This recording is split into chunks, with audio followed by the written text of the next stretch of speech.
सभी भक्तों को राधे राधे, जय श्री कृष्णा। कैसे हैं सभी? कथा सुनने व इतना सारा सहयोग व प्यार देने के लिए सभी भक्तों का दिल से धन्यवाद। आज हम पढ़ेंगे वैशाख महात्म्य में अध्याय 22वां।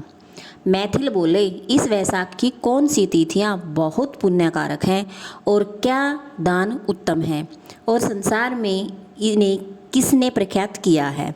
यह सुन सुरदेव कहने लगे, वैशाख में मेष के सूर्य की 30 तिथियाँ बड़ी ही उत्तम हैं, जिनमें दान करने से कई गुना फल मिलता है। एक एक तिथि में स्नान, दान, होम, पूजा आदि करने से मुक्ति मिलती है। कथा सुनने से रोग दूर हो जाते हैं। जो इन तिथियों को व्यर्थ व्यतीत करता है वह गोघाती कहलाता है। दरिद्री, धनवान, लंगड़े, अंधे, विधवा, स्त्री, बालक सभी को यह धर्म जरूर करने चाहिए।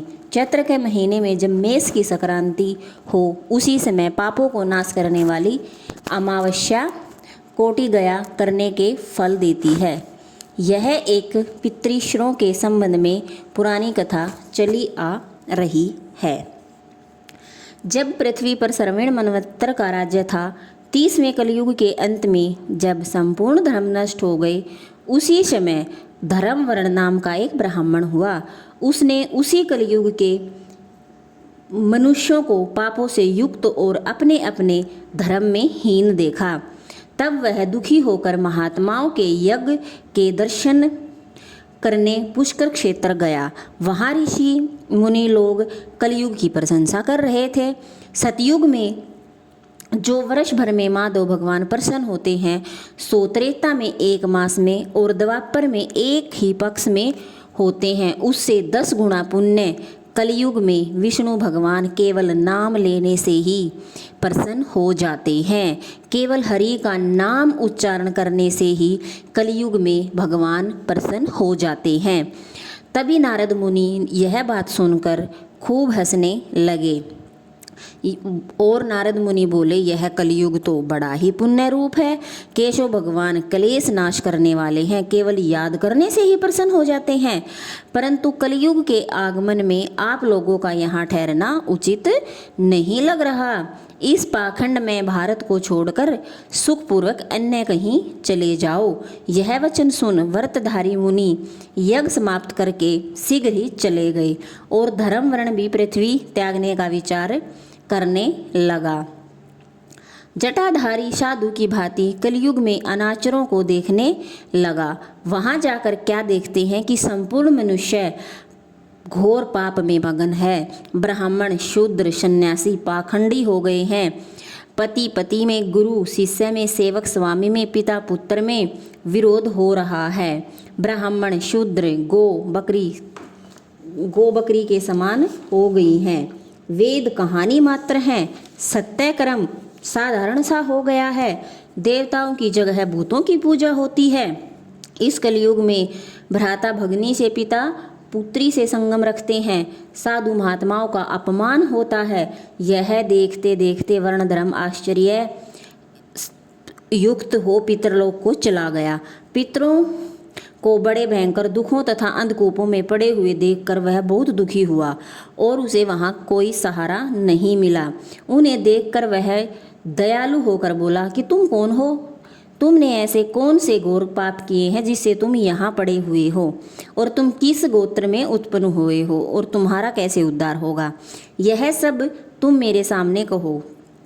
उनके ऐसा कहने पर व्याकुल पितृ प्रसन्न हो दीनवाणी में बोले, हम श्रीवत्स के गोत्र हैं। हमारा वंश पाप से क्षीण है। हमारे लिए पिंड दान करने वाला कोई भी नहीं है। हमारे कुल में एक धर्मवर्णी बड़ा यशस्वी है। वह सबको छोड़ अकेला ही विचरता है। उसने गृहस्थी धारण नहीं की है। वही दुर्वा का तंतु रूप है कि जिसे पकड़कर हम लोग लटक रहे हैं। धर्मवर्ण की आयु क्षीण होने पर भी अंधतामीसा दुर्गम कूप में गिर पड़े हैं। इससे हे तात, तुम पृथ्वी पर जाकर धर्मवर्ण को समझाओ कि तेरे पितृ दुख से पीड़ित हैं, तेरे सहारे लटक रहे हैं। तेरे मरने पर और संतान न होने पर हम और तू सब तामिक कूप में पड़ेंगे। इसलिए गृहस्थ धर्म ग्रहण करके संतान की वृद्धि करो। जब वह संतान गया को जाए तो वैशाख के धर्म करो, विष्णु भक्त हो, एकादशी आदि के व्रत करो, पाप नाशिनी कथा सुनो, उसकी 100 पीछे की और 100 आगे की पीढ़ी नरक जाने से बच जाती हैं। तुम ऐसे सत्य वाक्य समझाकर धर्म वर्ण को गृहस्थ में परिवर्तित करो। पितरों के ऐसे वचन सुनकर वह अचंभे में पड़ गया और रोता हुआ हाथ जोड़कर बोला कि मैं ही धर्म वर्ण हूँ और मैं ही दुर्ग्राही तुम्हारा वंशधर हूँ। मैंने यज्ञ में महात्मा नारद के कहे हुए वचन सुने हैं कि पृथ्वी पर बहुत पापी मनुष्य हो गए हैं, इसलिए तुम इसे छोड़ दो। इस तरह इस कलयुग के अंतिम पाद में भी 3.5 भाग व्यतीत हुए हैं। मैंने अब तक आपका दुख दूर नहीं किया है। मैं अब आपकी आज्ञा का पालन देव ऋषि पितृशवरों को तर्पण करते हुए करूँगा। ऐसा आशीर्वाद मांगा कि संसारी कर्तव्य करने पर भी कलयुग की बाधा न हो। हे राजन, धर्मवर्ण के कहने पर पितृ बोले, हे पुत्र, तू गृहस्थ धर्म में परिवर्त हो, संतान उत्पन्न करके हमारा उद्धार कर।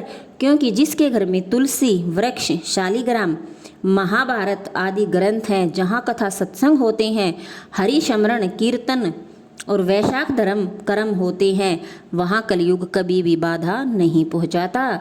हे पुत्र, इसलिए तू पापात्मा युग की चिंता मत कर, शीघ्र ही घर जा और वैशाख मास में सबके उपकार के लिए मेष की संक्रांति की 30 तिथियों में वैशाख धर्म का कर, जिससे करोड़ों गुना फल मिलते हैं। चैत्र की अमावस्या में पिंडदान कर जल से भरा हुआ घड़ा जिसमें कपूर और अगर की वास न हो दान कर और सबके उपकार के लिए गृहस्थी बनकर उत्तम संतान उत्पन्न कर।